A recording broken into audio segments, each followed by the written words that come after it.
This is the story I tell Charlotte before she goes to bed.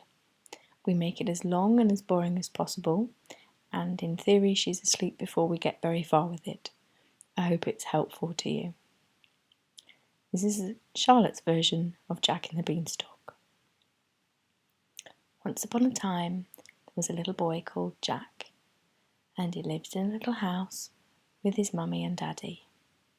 His daddy worked on the oil rigs, so he was away a lot, and most of the time it was just Jack and his mummy.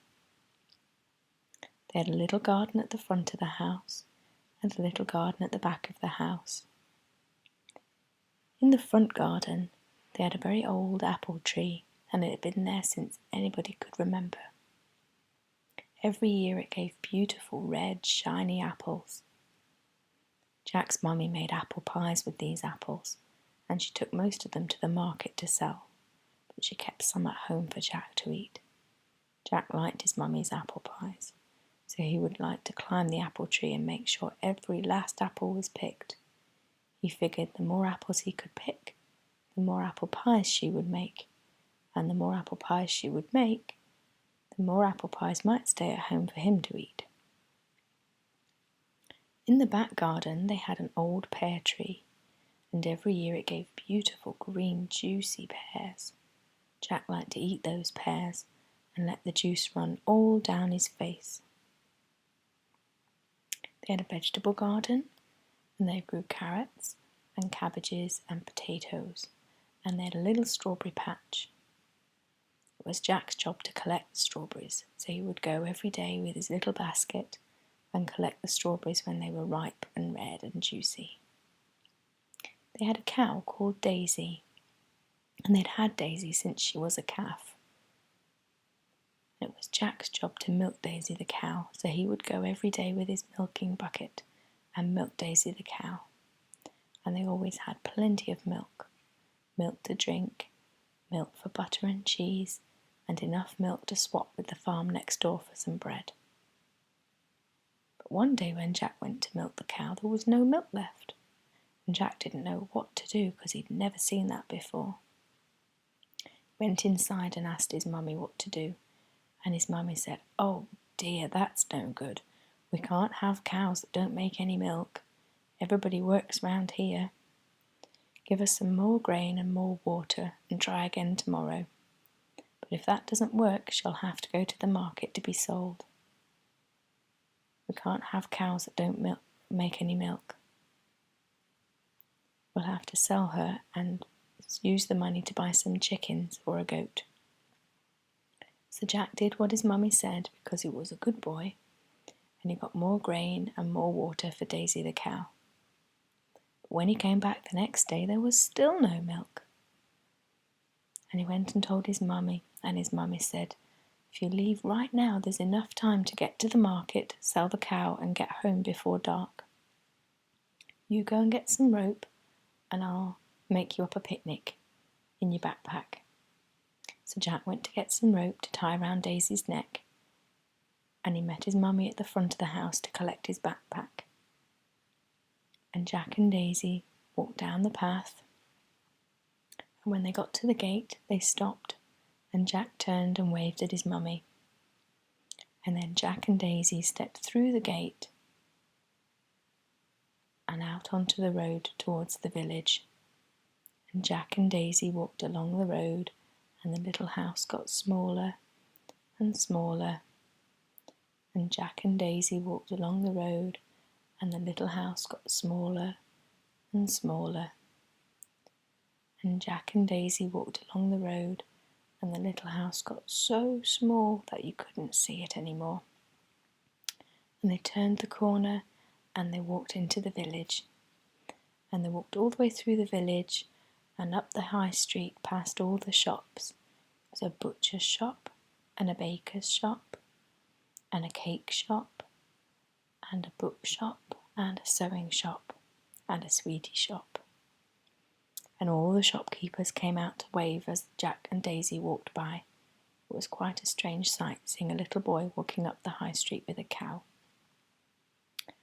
And they walked along, and they came out of the village, and stretched out in front of them was the very long, long road to the place where the market was.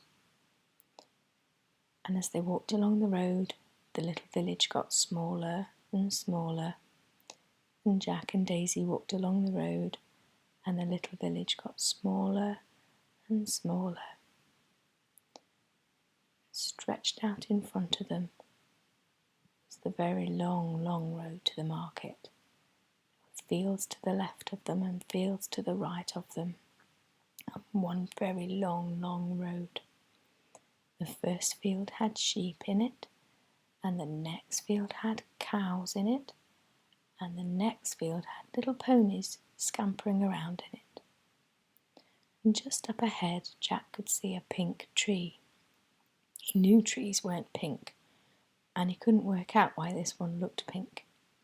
So Jack and Daisy walked along the road, and the pink tree got closer and closer. And Jack and Daisy walked along the road, and the pink tree got closer and closer. And when they got to the tree, it was an apple tree in full blossom, and that's why it looked pink. And Jack thought that would be a good place to stop and have a little rest. So he took the rope off Daisy's neck and let her eat some grass. And he sat down under the tree and looked in his backpack. And his mummy had made him 2 cheese sandwiches, an apple and some cake. So he thought if he had one sandwich now and the cake, he could save the other sandwich and the apple for the walk home.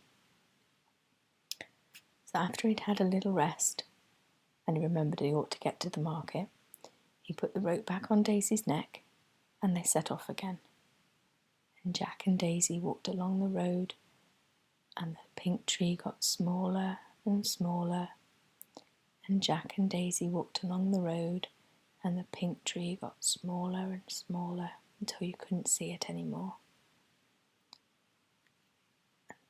And along the way, Jack could hear this water bubbling and gurgling along, and he knew that must be the babbling brook that his mummy had told him was near the market. And so when they got to the babbling brook, he let Daisy off the rope so she could have a drink. And he had a drink too. And then they set off again. And Jack and Daisy walked along the road, and the babbling brook got quieter and quieter. And they walked along the road, and they got quieter and quieter. And then suddenly there was a man on the road, and he was pushing a wheelbarrow full of fruit and vegetables. And he said, "Hello, young man, are you taking that cow to market?"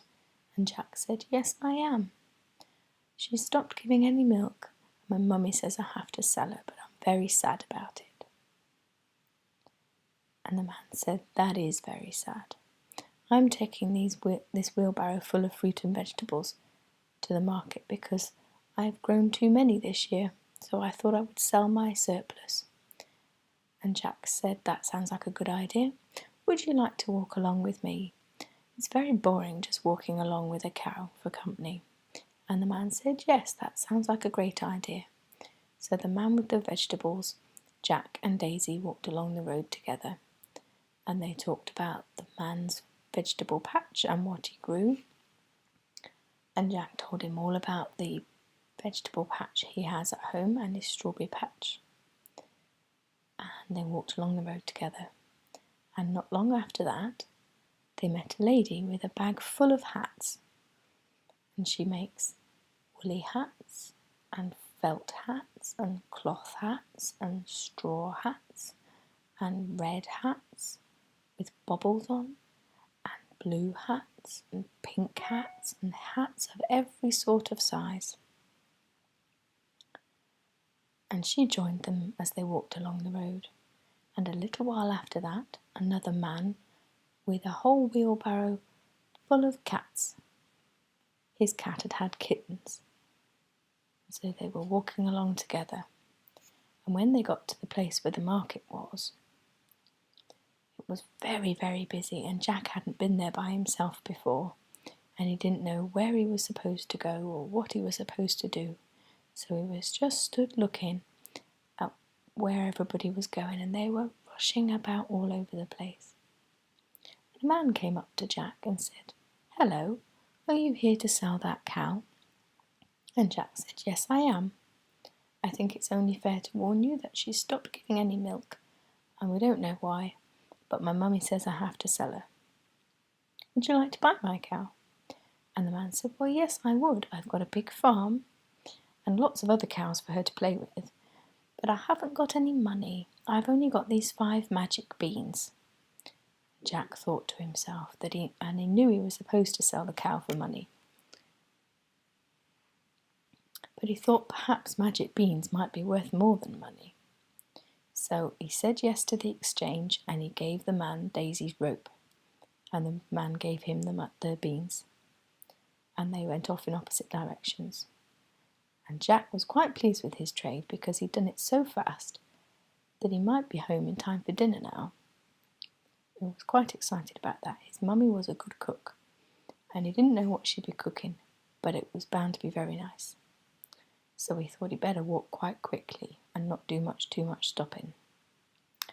So he set off from the market, and he walked down the road, and the market noise got quieter and quieter.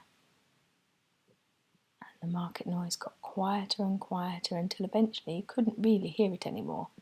But he began to hear the babbling brook again, and he thought to himself, when I get there I'm going to take my shoes off and I'm going to paddle in the water because I've done a lot of walking today and my feet are sore. So that's what he did. When he got to the babbling brook, he took his shoes off and dangled them into the water while he ate his other sandwich and his apple. And then after that, when he felt a bit better, he put his shoes back on and set off again. And Jack walked down the road, and the babbling brook got quieter and quieter. And he walked down the road, and the babbling brook got so quiet that you couldn't really hear it anymore. And he saw that pink tree coming, and he thought, I best not stop there, because if I stop too long anywhere else, I might miss tea. And I'm quite excited about my tea. So he walked as quick as he could go, because he had very tired feet. And he walked straight past that pink tree. And when he got to the village, the shopkeepers all came out and waved at him as he went by, and he went by quite quickly so that he could get home. And he walked along the road, and that little house got bigger and bigger. And as he got to the gate, he pushed open the gate and ran up the path, flung open the door, and he was met by the most marvellous smell. Beef casserole and dumplings, his favourite. And he went into the kitchen, surprised the life out of his mummy because she wasn't expecting him home yet. "Oh, beef casserole and dumplings," he said, "my favourite." And he told his mummy all about the trip, and the man with the vegetables, and the lady with the hats, and the man with the cats, and the man who bought the cow. And Jack's mummy was very excited to see Jack because she didn't think he'd be home yet. "Oh, how much did you get for the cow? You did quite well to be back this fast. How much did you get for the cow?" And Jack realised his mistake. And he told his mummy all about the magic beans, and that the man had got a lovely farm and lots of other cows, but he could only pay in magic beans. And Jack's mummy got very upset, and she flung the beans out of the window and said, "There's no such thing as magic beans, just beans." And that Jack was a naughty boy for not selling the cow for money when he knew they needed the money. And he was to go to bed with no tea, even though beef casserole was his favourite. So Jack went off to bed, and he climbed into bed with his clothes on, without even changing into his pyjamas. He lay down on his bed, and he was out like a light. He was so tired from all the walking. The next morning when Jack woke up, he had a look out of the window, and sure enough, there was the most enormous beanstalk. And he rubbed his eyes, and he looked again, and it was still there. So I knew they were magic beans, he said to himself, and he rushed off to his mummy's bedroom, flung the door open, made a lot of noise, frightened her to death, She jumped out of bed. "Jack, what are you doing up? It's too early. Go back to bed." "Come quick, Mummy," he said. "There's a beanstalk outside." "Jack, don't be silly," she said. "Go back to bed. It's too early. You've had a dream. Go to bed." "No, no, come, Mummy," he said, and he grabbed her by the arm, dragged her out of bed. "Come and look." So she put her slippers on, and they went outside, and sure enough, there was the most enormous beanstalk, and his mummy couldn't believe her eyes. "Oh," she said, "I didn't really believe in magic beanstalks." And Jack said, "It's all right, Mummy, I didn't really believe that they were magic beans either. Do you think I could climb that beanstalk?" "Looks sturdy enough," she said. So Jack started to climb, and he climbed, and he climbed, and he climbed. And he got up as far as the roof of the house, and he could see into the next houses either side. And he climbed a bit further, and you could see the whole village. And then he remembered he'd not had any breakfast yet, and he hadn't had any dinner the night before. And he started to feel a bit funny, so he climbed back down quick. And he said, "I think I would like my breakfast now, before I do any more climbing." So that's what they did. They went back inside and they had breakfast, and Jack had Weetabix and milk, and his mummy had toast and coffee and orange juice. And after he felt a bit better, he put his backpack on in case he found some beans up the beanstalk, and he started to climb. And he climbed and he climbed, and he got past the roof of the house, and he climbed, and he could see the whole village. And he climbed a bit further, and just up ahead he could see a platform. So that's weird, I'm going to go up and look at that. So he climbed and he stepped onto the platform, and from there he could see a big castle. And well, I'm going to have to go and look at that. So off he went, and he walked along the path, and when he got to the front door was open, just a little bit. And he was going to knock on the door because he'd been raised proper, so he wasn't just going to barge in. But he pushed the door, and the door opened, and inside was the most enormous hallway with lots of rooms, all with doors off it. So he opened the first door, and there was an enormous dining room with a big table all laid up for breakfast, with every conceivable breakfast item there was ever. There were cereals and bacon and sausages and eggs and toast and pastries, yogurt and fresh fruit salad, all sorts of things besides. So Jack climbed up onto the table, because that was the only way he could get to reach the food, and he found himself with a sausage that was nearly the size of his arm, and a piece of the fruit from the fruit salad. And while he was there, he stuffed a couple of other things into his backpack.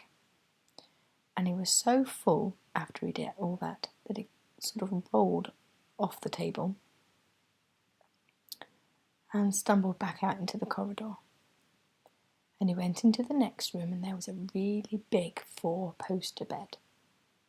And he lay down on the bed and fell asleep, because he had a very full tummy. And when he woke up, he couldn't remember where he was. And then when he finally remembered where he was, he thought he'd better go because he might get caught soon. And he came back out into the corridor, and he could hear footsteps. So he ran into the first room he could find, and it was a room full of sweets and chocolate and candy. And floor to ceiling there were jars and boxes and all sorts of things of every kind of chocolate and sweet. And he jumped into a large jar of M&Ms and hid there until the footsteps went away. And he knew that his mummy liked M&Ms, so he put some in his pocket to take home for his mummy.